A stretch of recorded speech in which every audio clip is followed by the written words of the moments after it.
Hey guys, welcome into another episode of NJ Talking. I'm here with my co-host Jack, and we have a very special guest, one of our very good buddies, Yep. Mr. Darby Diedrich over here. We appreciate the time. Yeah. Jack, how you doing over there, pal? I'm doing pretty good. I could be doing a little better. I swallowed half a piece of gum in the gym and it's still like lodged in like right here. So that is affecting me a little bit. So, I'm gonna power through. I'm gonna power through like a stud. Darb, how are you doing today? Hey, I'm doing good. Finals week. Got one last final on Friday and then ship off home.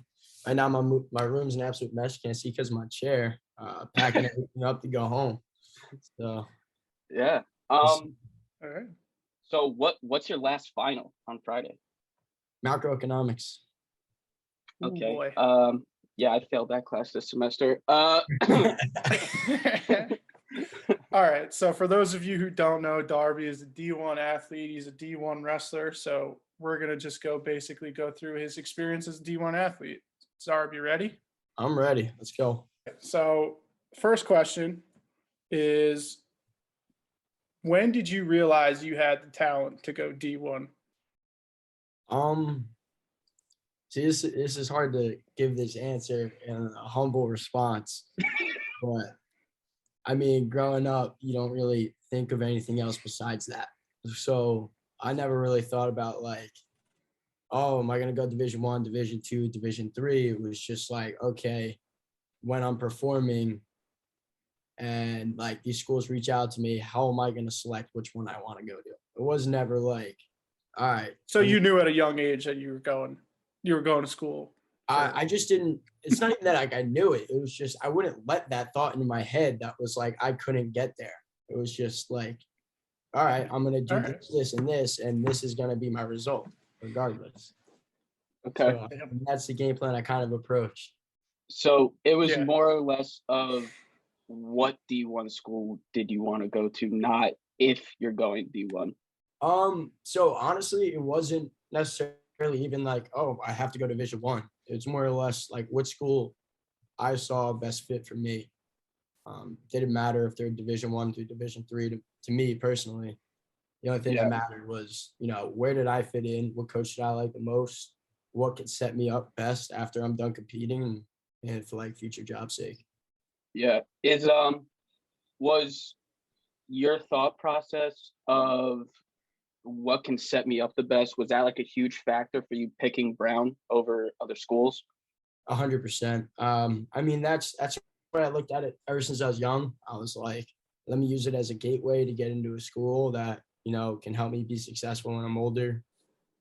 Comes to like my personal morals, where I wanted to be. I knew like my whole goal throughout life is to be a good father, good husband, and be a good provider. So anything to like expedite that process and act as like a catalyst, I was there. All right. So as you're going through your high school career, when did did they start recruiting you before high school? Like, were you getting contacted in middle school? Like, how did it work? So the way college recruiting worked when I was in high school, it's changed now a bit, but for wrestling, so different sports coaches can contact you at different times. So for me, it was, I believe October 1st of my junior year was the first day any school was allowed to call me.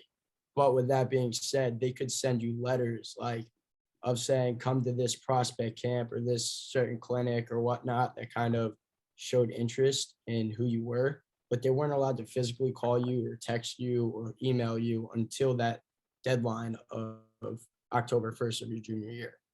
So I got letters. My first letters I got were right after my freshman year season. I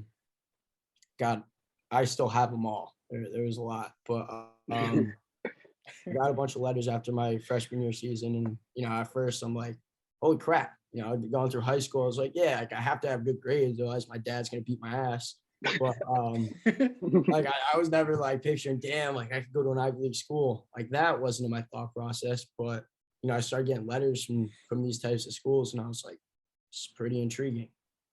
So is there, on that first day that you just said, did you get like phone calls like immediately that first day or? Yeah, so that's one of the craziest things is I remember, I totally forgot October 1st, totally went out of my head. And like one time, of course I go to work out early in the morning and I come back and I see a missed call at like 8:39 in the morning from the Brown coach. And I was like, oh shit. I missed it. So that's probably the worst first impression I could have made. But at the same time, called him back. It's like, sorry, I was training, whether you believe me or not. I don't know, but I actually was. So that's pretty Okay. cool. Nice. Put that on the record. He was actually training. Okay. Yeah, no, he was. I swear. So Brown was the first school to reach out to you? On the phone, yeah. And so like I've talked to other coaches in person, and they're like nudge you to come this place, go to that place, especially you start seeing people. Like a bunch of coaches, especially like the Rutgers coach all around, New Jersey wrestling, coached one of the best teams in New Jersey for years on end, back in his days as head coach. So I was always talking to him, great dude.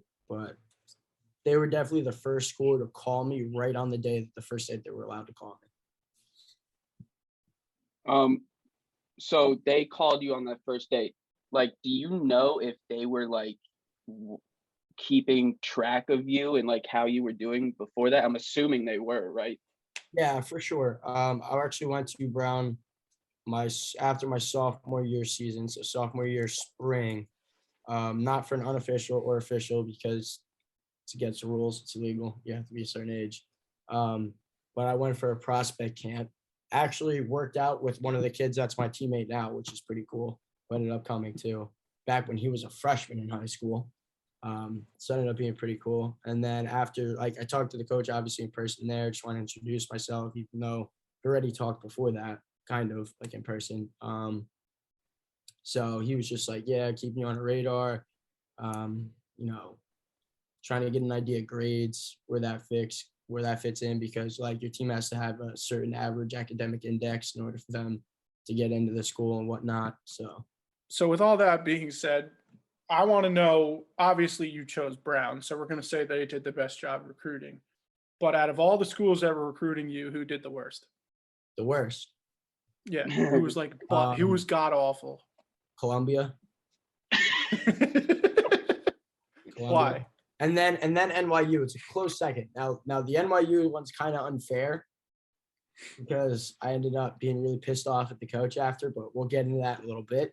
But Columbia, because like you would just know, because it's like anytime you did any type of relevant, like, well, you did something good, he was calling you. Second time you're like down, just never heard from him. And it was just like, all right, dude, like you're not showing me you're going to stick with me through thick and thin. Why the hell do I want to be with you guys? And it's so funny because I have like 4 friends that ended up going to Columbia, and every single one of them quit because they hated coaches. So I was like, good. Yeah. You made the right decision. Yeah. Was there a school that like made your decision hard to pick Brown? Like, was there like a really close second for you? Yeah, Stevens Institute of Technology, which is Division III. Wow. Okay. So it was hard for me because, the dude was a great dude. Came down to my club, talked to me a bunch of times, stuff like that. Really cool guy, but would call my high school head coach almost every day. He would always just tell me, oh, he's calling about you today, ask him what you're doing, ask him this, ask him that. Like, all right, it's really cool. Someone actually cares that much. So like for me, that meant a ton, but I didn't have the connection with the people there that I did with the students and the wrestlers currently at Brown. That was like the big deciding factor that was like, I'm shooting that route. Okay, cool. And actually, Rutgers was great. Coach Godale over at Rutgers, he's a man. I still text him whenever, they do something great and say congratulations or I'm pulling for him or anything like that. Because, man, they would send me handwritten letters every day about things I did that I didn't even remember doing. And, like, just good luck on whatever's coming up, and whether it's my season or anything else, updating me on them. So it was pretty cool. Because those were all handwritten. It wasn't like they're just printing multiple and throwing them out there. Like, you knew it was specialized, so it's cool. Now that we got basically the journalist type questions out here, we're going to start having some fun with you. All right. So when Brown brought you in, what's like some of the fun stuff they did with you while they were bringing you in? Um, all right. Most people are gonna be like, all right, this is straight bullshit, and they're not gonna believe me when I say this. Now, this is not even brought in like the coaches and everyone like planning me to do this on the visit. This was strictly me and the team hanging out. And I swear to God that part of the reason I got recruited was because I was sick at Fortnite at the time. As weird as that sounds. So I probably shouldn't be saying this, but I'm gonna say it. They were supposed to take me to a class. So we're walking around the building. We walk by the class. They go, "Yeah, our class is here." And I'm ready to go inside. And they're like, "Nah, we don't go to that class." And they just went back to the dorm. So I was like, "Okay, I guess I'm not going to class." I went back and started playing Fortnite. They started playing. They were getting absolute shit on, and it was hilarious to me. I was like, "How you guys so bad?" And then they were like, "All right, take the sticks." And I just started playing great. So like they loved it, immediately loved it. And then we played like pretty much all night. And it might have been like people probably say it's the dumbest visit you could have had. But we had so much fun. This is my unofficial visit. It wasn't even my senior year. Yeah. And then when he went to the coach's office the next day, the kid went to go drop me off, and he looks at him. He goes, "We need him." It's like, he's sick at Fortnite. We need him. Screw the wrestling skills. If you're good at Fortnite, come here. Yeah, no, that was hilarious. Then also, which was pretty cool, in Providence, they have like an event. I think it's like every other weekend or whatever in the summer, and it's called Water Fire, and it's like goes into the fall, and it's like all throughout like the Providence kind of like stream or river it runs through, whatever the hell it is, runs like under bridges. They set up a bunch of like different fire pits all along the middle of it, and they light them all up at once. And there's all music that plays. People like are canoeing and shit down the river and stuff. And it's just packed, like absolutely packed. So that's pretty cool too. Nice. Something to do. So it for like Brown, it was like all these different aspects kind of nudged you to go there, like the students, the coach. I think, yeah, definitely the coach I loved, who just stepped down actually like two weeks ago. So love that guy to death. Couldn't thank him enough, really. But originally when I went in there my sophomore year, I said I went to like prospect camp or whatever, and I just saw the connection the team had with the coach. So it was more or less, what the coach is feeding me, because especially through the recruiting process, you can get a bunch of bullshit in your ear, and you get a ton. But like you saw the way they were messing with the coach was laughing, messing with them. They had like inside jokes and stuff. Like you knew the team was just close. They were tight. They were like a family. And I remember I walked out of that room that day, and me and my dad are walking like off campus. He's like, "What'd you think?" It's like, I effing loved it.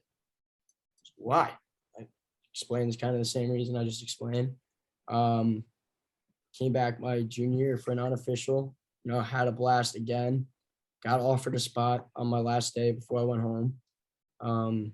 And I was like, let me talk it over with my family. Total bullshit. I just wanted to like kind of give an excuse. I was like, yeah. But I was like, yeah, I got to ask some people.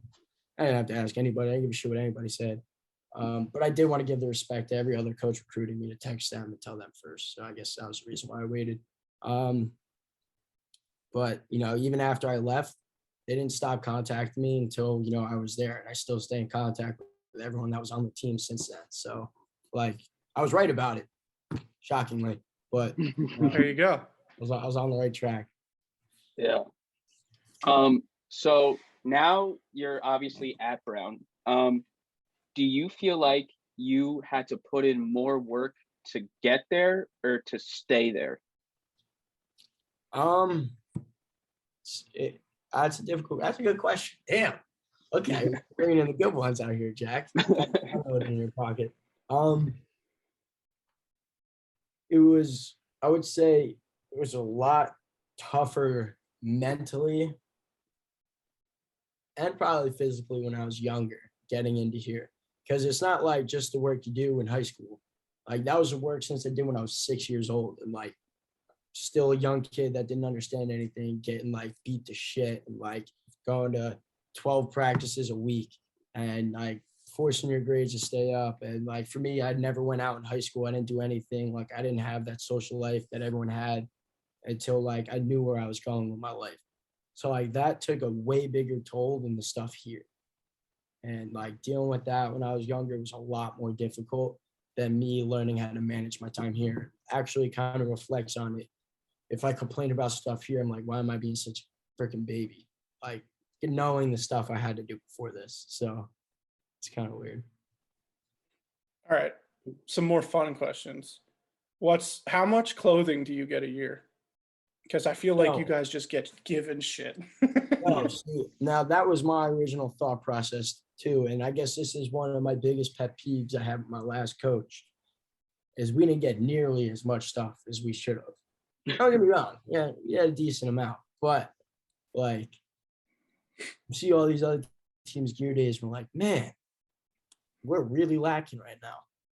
And everyone used to be like, yeah. And like he would always like try to wait and not give it to us all at once. Like everybody else got a big gear day, everyone's taking pictures. He'd be like a pair of shorts in the locker room after a good practice. And then like 2 weeks later, if we did something good, we got another piece of clothing, and another piece of clothing. Like, dude, just give me it. And it even got to like a point my freshman year, I'll never forget this. It's like up in Rhode Island, it's freezing cold. So it's like November, December, we're all waiting for our damn winter jackets. Like it's freezing up here. Just haven't seen them. He's like, yeah, you'll get them. You'll get them in time. Just do this thing. Right? Like, all right. We didn't see those jackets till like March. We're like, dude, it's spring right now. Like, snow is done falling. Like the weather is a lot warmer now. I'm done freezing my ass off, and now you want to give me the damn winter jacket. Yeah. So that was pretty funny, but I'm sure that'll change when we get a new coach in here, and we'll get a lot more. But even like we got a new logo this year. Don't know why they went from like this bear to this bee for whatever reason. I have no idea why.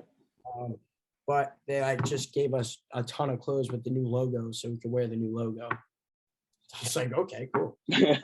Nice. Damn. Nice. The more the merrier. Yeah. Is there anything, do you know who the next coach is going to be? No, so they're in the process right now of hiring. One of our assistants applied for it. We don't know anyone else that applies. They opened the applications yesterday, so interviews start Monday. They have to keep it open for a minimum of 10 days. They can extend it if they want. But that's why, like, it's all, I've never been through this type of thing, and a lot of people on my team haven't. So we have no idea what's happening because, you stay up here and you train pretty much all summer. I'm going home for 2 weeks and I'm right back up here. Yeah. And like our coaches, if we don't, first of all, wrestling, when you get a new head coach, the way it works is all the slots open for the assistants too. So when a new coach is hired, they pick from the pool of assistants that applied. So a lot of times they do clean house. So we don't know whether that's going to happen, but the assistant coaches here now are amazing. Love them to death. And if they get let go, I'll be so upset. But like their contracts terminate the first, like right when July starts. So it's like if we don't have a new head coach and assistant coaches moved up here by then, we have no coaches and we're just here. And we're like, the hell's gonna happen? So it's all pretty much a mess right now. We have no idea who's gonna get hired, who's gonna stay, who's not gonna stay. They give us no insight. They tell us we have a voice, but we don't have shit. So it's all the administration. Yeah. Does that kind of frustrate you a little bit that like you don't necessarily have that voice, or is it? It's just kind of. It's like they say you do. They want to act like you do. I know, like we're bringing a letter to them. Well, I'm writing a letter on like behalf of my team with a few of our guys, and then we're gonna hand it to the administration saying that we want our assistant coach to stay. So then every other assistant can stay. We can just hire someone else to come in with them, and that'll tell us really how much say we have. What is that freaking D1 conditioning like? Conditioning? Yeah. In our room, for the first month, you probably have at least 2 people throwing up every practice. At least. Jesus. Nice. At least. Yeah, easily 2 people thrown up. Sucks. Definitely sucks. You come up here in the summer. I mean, it sucks too. We have a hill that's steeper than you could probably imagine. It's like a quarter-mile long. We have to just do sprints up and down it. Buddy carries up and down it, and all this different crap. And it's horrible. I mean, it's bad. But like after you do it for like a month and a half, 2 months, like you're pretty set. So that first bit of time is rough. I mean, you bent over thinking you're gonna die. You're getting lightheaded and ears are popping, and you're like, all right, this can't be good. And then like eventually you just catch up to it. Like, all right, not nearly as bad as it used to be. So you just gotta go through it. Yeah. Yeah, just kind of. Bury that head and run through the wall. Yeah. Does the conditioning, does it start off like you said it gets easier as you do it more, which makes sense, but like do they add more stuff in like later, or is it like So they have like restrictions for the amount of like the allotted time you're allowed to work out in the preseason. I don't know if the season's on cap, but it goes way up. And then like the off season's capped. And it's like the certain amount of hours you could train. But normally in like the preseason, it'll be like 4 days a week lifting, 3 days a week conditioning, and then practicing conditioning on top. Now, when I say it gets easier for the runs. When you come back and you're like doing the end of practice conditioning, now that always sucks because you're supposed to be wrestling your ass off. And if you do that properly, you have nothing left in the tank after practice. And then when you got to run 30 sprints, it's never fun. That doesn't get easier because at that point it's just all hard. But like the normal running conditionings, that stuff gets easier for sure. Okay. All right. Darb, I want to know what the worst of all time practice is. Ooh, all time practice. That's a good one. Whether it's in Brown or at Howell, I want to know which one. Oh, definitely be at college. It's night and day. College and high school is so much different.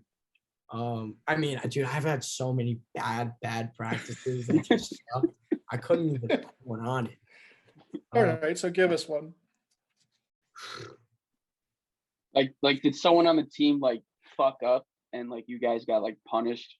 Oh, that happens all the time. Darb, you ever personally go out, get hammered, and then have practice the next morning? Hell no. A lot of people that would do that. And like I would have to know that it is a practice that is not like every other day, and it's like a light, easy day. Go out there, and then I'm like, all right, yeah, we can make this work. But otherwise, people are like, yeah, did you want to drink tonight? I'm like, no, we got practice tomorrow, bro. He's like, yeah, so what? I'm like, so what? And then they come into practice, they're just yakking the whole time. You're like, that sucked. I'm like, well, no shit. That's why you don't do it. Yeah, that does not sound worth having one night. No, I mean, in our room's 90 plus degrees, so I forgot about that part. That crank that bitch up. And then with all you guys sweating, always fun. And definitely in the season, no one would, because then your weight's just shot. Second drink, you got all that excess. Yeah. Darb, what is the most weight you've had to cut in one day? Like, is there one day? I remember my worst weight cut ever. I'll never forget this because I actually wanted to kill myself. I was wrestling. I cut like in the beginning of the year from like 130 to 106 my freshman year of high school. And I was notorious for putting on a shit ton of weight right after. Don't know why. I swear, I could have swore I had like an apple and water and I'd gained 20 pounds. It made no sense. But it happened. And I remember one day we wrestled on like a Sunday. And I think I wrestled 113 that day. And then on Wednesday the following week, I was wrestling 107 against Phillipsburg. It was like our huge rival. Yep. And Monday after practice, like I walk in, like I'm scared to check my weight. I'm scared to see it because I know it's not good. So I just practice in like layers and layers and sweatshirts. So then like I finish practice sweat my ass off. I know I have to go 107 on Wednesday. It's Monday now after practice. I'm like, all right, like hopefully I'm like 116. It's like 11 pounds in 2 days. It's gonna suck, but like we could probably manage it. No, my coach knew how much weight I gained after every time we wrestled, and he looks at me after practice. He goes, "Yeah, on the scale." So I walk over, I jump on the scale after practice, 123 and a half. I'm like, shit. Holy shit. I was like 16 and a half pounds in a day and a half, pretty much. Holy shit. Damn. And you were that's at 107 pounds ending up being. Like, that's different if you're at like 180 or 190. That's definitely easier. But at 106, oh my gosh. So yeah. this is exactly how it went. I'd wake up 4 a.m., go to the gym.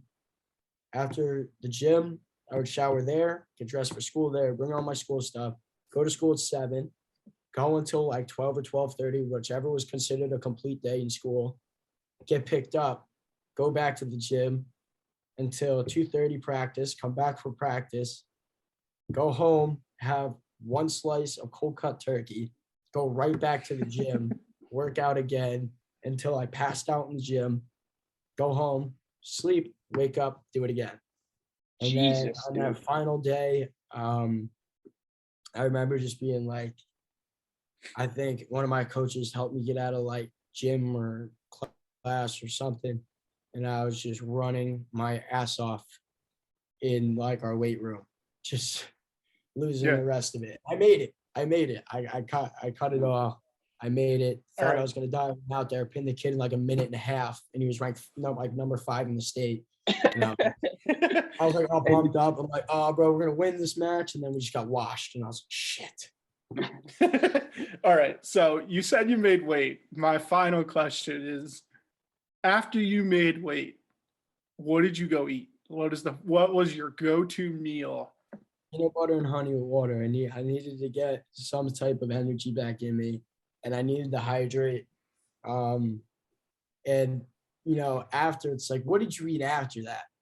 And I want to say everything I could in sight, but after the coach watches you do that, he makes sure that there's nothing in your hand to put into your body. So I couldn't even enjoy it after that because he was just lurking. And anytime I went to go pick something up, he's like, no, shit. Is it gags or going? Gags. Yep. Yeah. Sounds about right. Is there any time in your wrestling career that you had to gain a lot of weight to make a certain weight, or was it always cuts? Jack, that's easy. Never got the weight gain isn't the problem. Yeah. Hey, I'm good us, at pal. the weight gain part. I got that weight gain part on lock. Yeah. So if you ever need a lesson, you come to NJ Talking and we'll tell you how to beef up real quick. Yeah, Darb. If you ever need to bulk up one day, we're your guys. All right. Well, that's the craziest thing now, because my girlfriend yells at me all the time because I'll not eat until like 5 at night, and she's just yelling at me as she's starving and we need to go get food, but I'm just never hungry because I'm just like used to cut weight.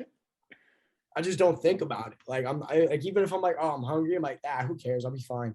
Like everyone's like, oh, my stomach's killing me. Food. I'm like, nah. I'm gonna sit on the couch and play some Apex. There you go. Yeah, kind of keep your mind off of shit. One more question, then I'll let you go. As an athlete, do you think that your attendance in class is treated differently than regular students? No. Well, depends, because most of our classes here at Brown are not mandatory attendance. Like 95% of them do not have mandatory attendance. And, but there are some classes that do, and regardless, like you don't get different treatment. I mean, the professors here, as long as you communicate with them, like they're on board for anything. It doesn't matter whether you're an athlete or not.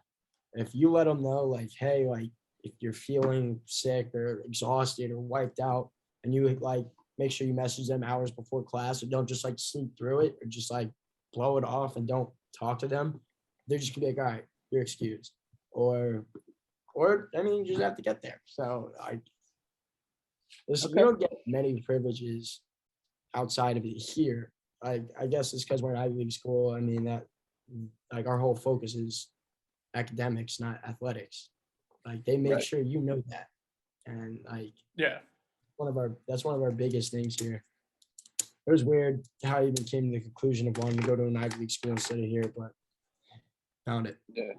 Is there any time that you feel like academics has held you back from like a wrestling practice or like performing at your best? Always. I mean, Always. Yeah. hold you back is like a weird term to use, but there's a lot of cases where like I can't make this today. I gotta study for a final. I gotta finish this paper. I gotta do this or gotta do that. And normally, like our coaches are really flexible. You got to work out in at a different time, but like also like immense different types of pressure and whatnot. And Yeah. it can be quite frustrating at times, but it's worth it. The amount of connections that you can make here are insane, and the alumni base, it's so worth it. Yeah. Well, Darby, we appreciate you giving us the time. Yes. Go Rangers. Yeah. Go Rangers, baby. Yes. Go Rangers. That was an electric game 7, dude. Crazy game Electric. 7. Crazy That- game 7. You know, And Pittsburgh was 6-0 on road game 7s. On the road game 7s. yeah. in Well, playoffs. Rangers are 8-1 in home game 7s. yeah. That's crazy. Well, Now they're Crosby's 9-1. Crosby's a fucking loser. So, yeah. Puck doesn't lie. I mean, they got that high stick goal. They got that call that went their way, and we still won. So I was happy to see that. That was an amazing game to watch. Facts. That was awesome. All right. Well, I think we're gonna close out the episode here, Darb. Again, thank you for your time. I know you're a busy man. Play Well, Minecraft. fuck it. I'm not that busy. But I feel like I'm in elementary school again, dude. I've had like 4 nights in a row, me being up to like 6:30 in the morning. The sun's coming up and the birds are chirping, playing Minecraft. Sitting there with a freaking enchanted fishing rod the whole time. So you're not taking me away from much. All right, guys, that is another episode of NJ Talking. We had our good friend Darby on, the D1 wrestler. All right, assholes. Okay, I'm gonna break something down for you. Okay, we see you guys are watching, and we appreciate it. But be sure to like, comment, and subscribe. Okay, like, comment, subscribe.